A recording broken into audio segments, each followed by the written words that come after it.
안녕하세요. 30 초반의 여자예요.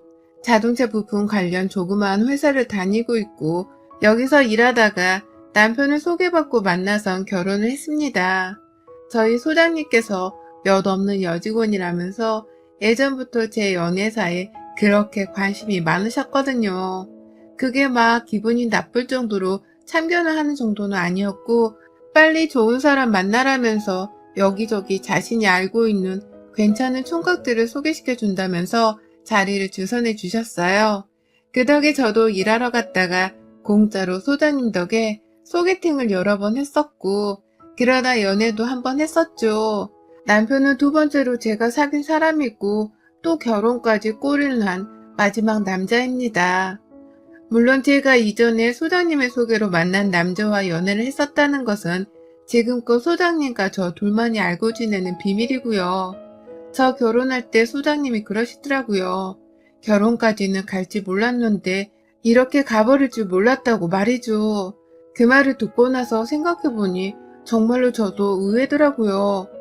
내가 남편이랑 결혼까지 가게 되었다는 것이 말입니다. 저는 사실 결혼은 딱히 관심이 없었고 그냥 당장의 외로움을 채워줄 수 있는 좋은 남자친구를 만들고 싶다는 생각이 전부였던 여자였어요.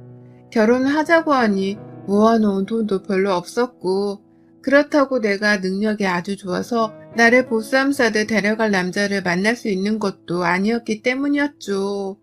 어릴 적부터 집안 형편이 그리 좋지 못해서 늘 돈 걱정을 하며 사시는 엄마를 옆에서 지켜봐서 그런지 저는 결혼을 한다는 건 경제적으로 완전히 자유를 찾았을 때에나 가능한 것이라고 인식이 오래도록 잡혀 있었습니다.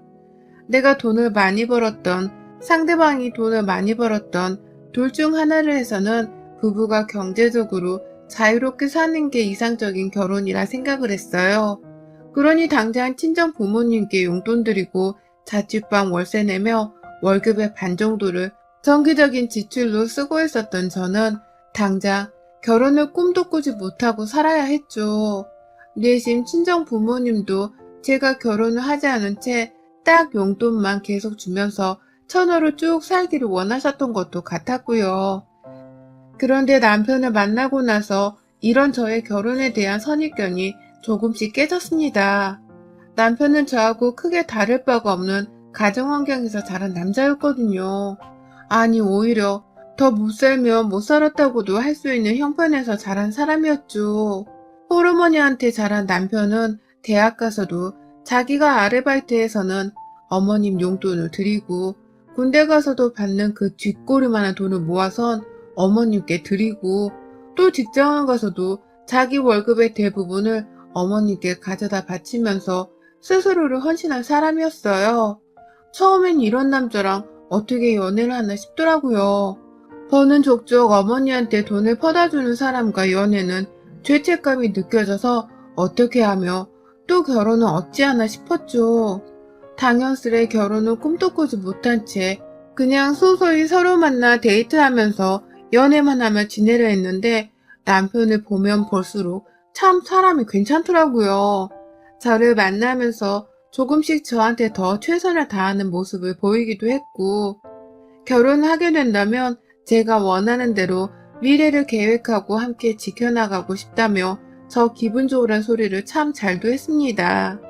저랑 데이트를 하고 있을 때에는 저한테만 온전히 집중을 했고 시어머니께서 그 당시에 엄청나게 전화를 하시며 데이트에 회방까지 놓을 뻔 하신 적도 있었는데 전화도 일부러 안 받더라고요. 시어머니가 밖에서 연애하는 아들을 질투하고 있다는 것이 눈에 뻔히 보였지만 호르몬이니까 그럴 수 있다고 생각을 했어요. 그리고 저한테 더 신경을 써주는 남편의 태도를 보면서 결혼을 하면 우리 남편이 더 가정적으로 날 대해줄 거라는 확신도 생겼죠. 그래서 정말 보잘것없는 사람이었고 모아놓은 돈이 쥐뿔 많고도 없는 남자였지만 사람 하나 진국인 거 보고는 결혼을 했습니다. 내 결혼이 분명 잘한 선택일 것이라고 스스로를 칭찬하면서 식을 올렸죠. 그게 2년 전이었고 저는 결혼한 지 한 달도 지나지 않아 내 결혼에 문제가 있었다는 걸 알았어요. 시어머니가 신혼 초부터의 간섭은 정말 말도 못하게 컸습니다. 남편이랑 회사 근처에 있는 전셋집을 겨우 마련해서는 좁아터진 그 집에서 살림살이를 차려놓고 결혼을 시작했어요. 남편도 저도 연인과 함께 사는 게 처음이었기 때문에 서로 설레는 부분이 분명히 있었고요. 앞으로 차근히 집을 넓혀가보자는 희망이라도 품어가면서 각자의 일과 삶에 감사하려 했습니다. 아니, 더 정확히는 제가 그렇게 살자고 말을 주로 하는 편이었습니다. 하지만 남편은 결혼을 하고 나니 갑자기 안 하던 마마보이 짓을 하더라고요. 연애 때는 그렇게 저를 우선으로 생각해 줄 듯 행동하더니 막상 결혼에 혼인신고까지 하고 나자 저를 나몰라라 하면서 시어머니의 부름에 냅다 달려가는 겁니다. 혼자 밥 먹기 너무 울적해서 우울하다 라고 어머님이 한 소리 하며 전화를 하시면 지금 갈게요 라면서 시댁으로 바로 달려갔고요.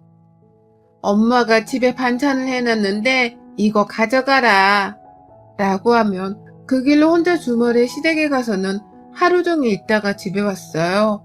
아니, 신혼 초의 부부는 보통 함께 움직이면서 시간을 보내려 하잖아요. 시댁이나 친정을 가더라도 함께 가고 말이죠. 그런데 제 남편은 오히려 결혼 이전처럼 살아줘야 자기 엄마가 덜 우울해 할 것이라면서 자기 혼자 먹을 것을 사서 시댁에 가서 시간을 보내다 왔어요. 처음엔 저를 두고 가는 게 은근히 섭섭하고 기분이 나쁘더라고요. 시어머니도 일부러 그러는지 꼭 부부가 둘 다 쉬는 주말마다 남편을 불러서는 자기가 외롭고 힘들다는 소리를 막 하셨고요. 그쯤 되면 그냥 모자가 서로 보고 싶은 나머지 핑계를 만들어가면서 서로 만나고 있는 게 아닌가 싶었습니다. 그런데 이런 생각은 정말 약과였어요. 신혼 초에는 제 남편만 마구 불러대면서 시간을 보내더니 아들이 결혼했다는 사실이 조금씩 익숙해지신 건지 어머님이 슬슬 저도 불러대더라고요. 주말에는 당연한 것이었고 어쩔 땐 퇴근을 하고 집에 막 도착을 한 순간에 다시 신발을 신고 집을 뛰쳐나오게 만들기도 하셨어요. 이유는 그냥 단 하나, 당신이 저희 부부를 보고 싶다고 제발 좀 오라고 하소연을 하셨기 때문이었죠. 그 바람에 엄마 바라기인 남편이 먼저 뛰쳐나가고 그 뒤를 제가 따라 나가고 분명 우리가 신혼은 신혼인데 이게 뭐하는 짓인가 싶더라고요. 결혼 전에 남편이 했던 달콤한 말들은 다 결혼을 하기 위해 했던 진심 없는 말들이었나 싶고 시어머니의 지나친 간섭과 저를 향한 관심이 슬슬 스트레스로 쌓여갔습니다. 그 와중에 남편은 계속해서 자기 용돈의 대부분을 시어머니께 퍼다주고 있었고 남은 돈은 우리의 미래를 위해 저축을 해야 한다고 하길래 저 혼자 월급을 벌어다가 우리 부부의 생활비로 보태 쓰곤 했죠. 저 또한 우리 부모님 용돈을 드리고 있었는데 이 상황이 너무 부담스럽고 힘들었습니다. 그런데도 딱히 손 쓸 수 있는 부분이 없어서 그냥 이대로 계속 살고 있었어요. 시어머니의 저를 찾는 빈도수는 계속해서 늘어만 갔고 남편은 거의 시댁과 저희 집을 마치 조강지처와 세컨드를 번갈아 만나듯이 심할 정도로 왔다 갔다 하면서 자신의 주말 혹은 퇴근 후 평일 저녁을 보냈습니다. 저는 마치 시어머니랑 남편을 나눠 가지고 있는 듯한 기분이었죠. 그러다 올 초에 저희 친정엄마가 허리를 삐끗하시는 바람에 병원에 입원을 하시게 된 적이 있었어요. 코로나 때문에 병원 안에 입원을 시키는 것 자체가 너무 걱정이 되었고 나이가 있으신 분이 갑자기 허리를 다친 것이어서 자식인 제 걱정이 이만저만이 아니었습니다. 병원 측 말을 들어보니 코로나 때문에 보호자가 마음대로 병원 안에 출입도 못하더라고요.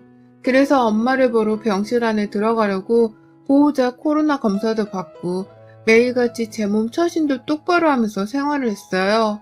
그러다 퇴근을 하면 남편한테 양해를 구하고서는 친정엄마를 가족대표로 보러 가기도 했고요. 그런데 이 소식을 저희 시어머니께서 전해 들으셨나 보더라고요. 전화가 와서는 한다는 말이 니네 엄마 아프시다며? 그런데 넌 네 시어머니 아픈 건 보이질 않니? 나 머리가 지끈거려 죽겠는데 네 남편은 전화도 안 받고 라고 하면서 저를 찾으시더라고요. 기껏 엄마 병 간호하려고 병원에 온 거 뻔히 알면서도 이런 저를 자기 집에 와서 자기 먼저 간호하라면서 절 부르더라고요. 제 입장에서는 정말 기가 찰 수밖에 없는 상황이었죠. 우리 엄마가 시어머니랑 어디 갔나요? 감히 나를 배 아파 낳아준 우리 엄마를 어디다 대고 비교를 하냔 말입니다. 처음엔 시어머님 말씀이 너무 어처구니없고 기분도 나빴어요. 그래서 엄마 돌봐드려야 해서 못 가니까 남편이 연락될 때까지 기다리라며 말도 확고하게 드렸고 남편한테도 제가 따로 연락을 했습니다. 남편이 전화를 잘도 받더라고요. 남편의 말로는 시어머니가 아프단 소리를 아직 듣지 못했다고 했고요. 그러니 바로 촉이 오더라고요. 시어머니가 괜히 친정엄마를 돌봐주러 간 저를 시샘에서는 억지로 자신한테 오게 하려고 거짓말을 했다는 걸 말입니다. 일부러 저를 빨리 시댁에 와 자기 뒤치다거리나 하게 시키려고 아프단 꾀병까지 부려가면서 저를 찾은 것이었어요. 이 사실을 안 순간 저는 더 시댁에 가지 않겠다고 굳게 마음을 먹었는데 남편은 남편대로 우리 엄마도 아프대잖아. 장모님은 병원에서 간호사랑 의사들이 돌봐주고 있으니까 당신은 일단 우리 엄마한테 좀 가줘라. 라며 말을 하더라고요. 아무도 그 와중에 우리 엄마의 몸 상태를 걱정해주는 사람 하나가 없었습니다. 참, 이런 사람이 내 남편이고 내 시어머니구나 하는 마음에 엄청나게 괴로웠던 순간이었어요. 결국 그렇게 시어머니 전화를 몇 번이고 더 받다가 친정엄마가 먼저 가보라는 소리를 하시면서 저를 내보냈고 결국 저는 친정엄마를 둔 채 멀쩡히 꾀병을 부리는 줄 알면서도 시어머니를 찾아갔어요. 제가 처신을 똑바로 확실히 해야 했던 건데 저도 시어머니가 어려웠던 나머지 제대로 처신을 하지 못하고 말았습니다. 이 부분에 있어선 제 불찰이라는 걸 지금 저도 너무나 잘 알고 있어요. 그런 일이 있고 나서 엄마는 다행히 쾌차를 하시곤 퇴원하셨는데 못내 제 결혼 생활에 대한 걱정이 많으셨어요. 시댁에서 엄마 병간호도 못하게 하는 거냐면서 시어머니 성질에 대한 걱정도 하셨고 남편한테 제대로 여자 대접도 못 받고 사는 게 아니냐면서 저의 결혼에 대해서도 많이 안쓰러워 하셨어요. 그런 엄마를 보니 저도 괜히 불효녀가 된 것 같아서 많이 죄송스러웠고 말이죠. 두고두고 시어머니의 행동과 남편의 말들을 곱씹으면서 혼자 매번 속터져하며 살던 도중 갑자기 이번엔 저희 시어머니가 진짜로 아파서 입원하셨습니다. 일하다 말고 모르는 번호로 전화가 와서 받아보니 병원이라고 하면서 저희 시어머니가 길 한가운데서 복통으로 쓰러져 실려왔다고 하시더라고요. 처음엔 너무 이상했어요. 이러면 안 되는 건데 혹 시어머니가 모르는 행인을 시켜서 저를 집으로 부르겠다며 또 꾀병을 부리는 거 아닌가 하는 의심까지 했습니다. 그 정도로 워낙 화도 잘 내고 할 말 다 하고 살면서 스트레스 받는 거 없이 사는 분이셨기 때문에 복통으로 갑자기 쓰러지셨다고 하는 게 너무 믿겨지질 않았어요. 결국 그 자리에서 저는 저대로 남편한테 연락을 했고 남편과 막 얘기를 하다가 남편이 자기 일이 너무 바빠서 지금 당장 병원에 가지를 못한다고 사정을 하길래 제가 어쩔 수 없이 회사에 반차 쓰고서 병원으로 달려갔어요. 그런데 가보니 어머님은 잠시 장이 뒤틀렸을 뿐이라면서 병원 수액을 맞고 쿨쿨대면서 주무시고 계시더라고요. 나중에야 깨고 나서 제가 온 줄을 알고서는 아유, 내가 요즘 사는 게 힘들어서 이렇게 피피 쓰러지네. 라고 하면서 아프단 소리를 하며 동정을 유발하셨고요. 그 꼴이 너무 보기 싫었지만 어찌되었든 노인네가 쓰러져 병원에 계시는 것이었기 때문에 저는 제 할도리를 다 했어요. 병원에 끝까지 남아서는 입원비 계산도 제가 했고 집에 돌아오는 길에 택시 잡는 것도 제가 했고 옆에서 그냥 있어달라 해서 죄다 있어줬어요. 그렇게 자기 엄마 없으면 죽을 것 마냥 애절하게 굴던 남편은 정작 시어머니가 아파서 입원해 계신데도 일을 핑계로 대면서 퇴원할 때까지 오지를 않았고요. 그러니 시어머니도 아래보다는 차라리 윗사람 대접을 해주면서 지극정성으로 옆에 붙어있는 제가 더 만만하고 우습게 보였나 보더라고요. 보통은 이런 며느리를 고맙다고 생각해 줄 텐데 저희 어머님은 완전히 달랐던 겁니다. 그 후 시어머니는 하루도 빠짐없이 저를 부르셨어요. 출근해 있는 걸 뻔히 알면서도 나 배가 또 아프려고 하는데 라고 하면서 저를 찾으셨고 회사를 빼먹고 당장 집에 오라면서 말도 안 되는 억지를 부르며 절 찾기도 하셨습니다. 중간에서 남편한테 정리 좀 잘 하라면서 연락을 하기도 했는데 남편은 오히려 나 일하잖아 라고 하면서 알아서 해결하라며 뒷짐을 졌고요. 주말이 되면 꼼짝없이 아침부터 저를 찾는 바람에 남편은 저를 억지로 또 끌고선 시댁으로 갔어요. 그렇게 가면 시어머니는 아픈 내색 하나 없이 멀쩡하게 잘만 계셨는데 밥을 할 때가 되거나 집에 양말 한 짝이라도 빨아야 하는 게 있으면 갑자기 아픈 척을 하면서 아유 난 힘이 없어서 네가 좀 온 김에 해라 라고 하며 저를 시키셨죠. 나랑 싸우자는 것인지 아니면 이렇게 괴롭히다 정이 들려고 하는 것인지는 도저히 모르겠었지만 생각할수록 옆에서 시어머니 뒷바라지를 해주고 있는 제 자신이 참 꼴불견스러웠습니다. 친정엄마 아프실 때에도 자기 생각만 하면서 저를 불러대더니만 이제는 아주 나를 옆에 끼고서 잔소리를 하거나 심부름을 시키는 것에 재미 들린 사람인 것만 같았어요. 그 정도로 시어머니는 퇴원하고 난 후 저를 자꾸만 불러대면서 이것저것을 시켜대려고 하셨습니다. 그러다가 일주일도 채 넘기지를 못하고서 제가 이 괴롭힘을 더는 못 견뎌내겠다면서 시어머니께 버럭 대들어버리고 말았어요. 아니 글쎄 어머님이 이번에도 회사에 있는 저한테 전화를 해서는 집에 오라는 말 같자는 소리를 하면서 자기 병간호를 하라고 지랄을 하더라고요. 퇴원을 일주일 전에 하셨고 그때도 그냥 갑작스러운 위장 꼬임으로 입원을 하신 것이었는데 그때의 후유증이 아직도 가시지를 않고 있다면서 허구한 날 문자로 아프다고 혼자 있기 무섭다고 그러니 제발 와달라면서 계속해서 때를 쓰시더라고요. 병원에 실려가셨던 날 입원하며 수액을 맞고 코까지 골아가면서 잘만 잠을 주무셨던 분이셨거든요. 그러다 퇴원을 하고 나서도 집에서 아주 팔팔거리면서 잘만 돌아다닌 분이셨고요. 그런데 꼭 제가 출근을 했다 하면 꾀병을 부리듯 아프다고 연락을 해오셨고 이 꾀병은 주말까지도 이어졌습니다. 제가 바빠 죽겠을 때에만 자기 아들이 아닌 저를 찾으면서 집으로 당장 오라고 생떼를 쓰니 저도 환장할 노릇이었죠. 아프다는 시어머니를 남편은 정작 거들떠 보지도 않고 나몰라라 하면서 갑자기 생판 불효자 행사를 하니 저는 더 황당할 지경이었고요.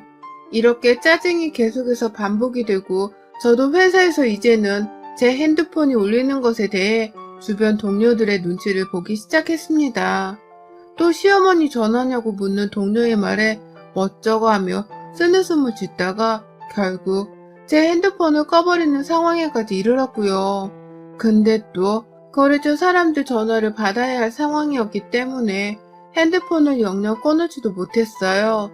결국 무음으로 변경을 해놓고는 거의 몇 분에 한 번씩 전화기를 확인해가며 일을 해야만 했고 퇴근을 하면서 퇴근길이라며 또 전화를 바리바리 해대는 어머님의 도촉에 결국 제 화가 폭발을 해버렸어요. 전화를 받아서 물었습니다. 왜 자꾸 나한테 전화를 하냐고 말이죠. 그러자 어머님은 니네 엄마 병간호는 그렇게 열심히 하려고 하더니만 나 아프다고 하니 나몰라라 하려고 하는 것 좀 봐라. 너 아주 싹수가 노랗구나. 니네 엄마가 시집가서 시어머니한테 그따위로 행동하라고 가르치디? 응? 라면서 제 가정교육을 운운하더라고요. 제 친정엄마의 병간호를 누구보다 열심히 회방한 게 바로 본인이었으면서 이제 와서 제가 친정엄마 병간호는 열심히 했다는 말을 하며 싹수노란 며느리 취급을 하는 겁니다. 저 낳아준 친정엄마랑 본인을 같은 취급하면서 대우해주길 바라냔 말입니다. 친정엄마는 나를 낳아준 둘도 없는 소중한 사람이고 시어머니는 어머니 남편을 빼고서는 피 한 방울 안 섞인 남인데 왜 이렇게 뻔뻔한 말을 잘도 하시는 거냐고요. 그러니 저도 전화를 하면서 더욱 열이 받았고 집으로 가는 길이었는데 저도 모르게 제 발걸음이 시댁으로 향했어요. 전화를 하는 내내 너는 왜 니네 엄마를 잘 챙겨주면서 난 한 번은 먼저 챙겨줄 생각을 안 하냐고. 니네 엄마한테 하는 거 반만큼이라도 좀 해보라니까. 나 아파서 병원에 실려가 입원까지 했는데 일주일이 아니라 한 달 내내 평간호를 하러 우리 집에 와도 모자란 거 아니니? 근데 넌 꼴랑 며칠 와서 간호해준 걸로 생색을 내려는 거야? 지금 당장 와서 내 병간호를 하라니까. 나 아직도 복통이 좀 느껴진다니까. 라고 하면서 꾀병을 부리며 저를 오라고 닥달하는 시어머니 말에 저는 차라리 귀머거리가 되면 좋겠다는 생각까지 했어요. 복통이 느껴진다는 사람이 어째 이리도 소리를 잘 지르나 싶은 나머지 기가 막히기도 했고 시댁에 가자마자 이 역펜을 한 방에 조져줘야겠다는 마음도 품어버렸습니다. 그리고 저 시댁에 들어가자마자 이런 제 결심을 바로 지켜냈어요. 아니나 다를까 집에 가보니 남편은 없고 시어머니는 저 하나만을 또 불러내고 있었더라고요. 그동안 그렇게 자기 아들만 찾더니 왜 이젠 또 나만 찾으며 나를 괴롭히시나 싶어서 우라통이 치밀어 올랐죠. 시댁에 들어가 시어머니께 어디가 아프신데요? 라고 물었더니만 어머님은 나 말할 힘 없다. 그냥 저녁이나 좀 먼저 차려줘. 라고 하면서 저를 부엌으로 떠밀어 놓고는 혼자 거실로 들어가시대요.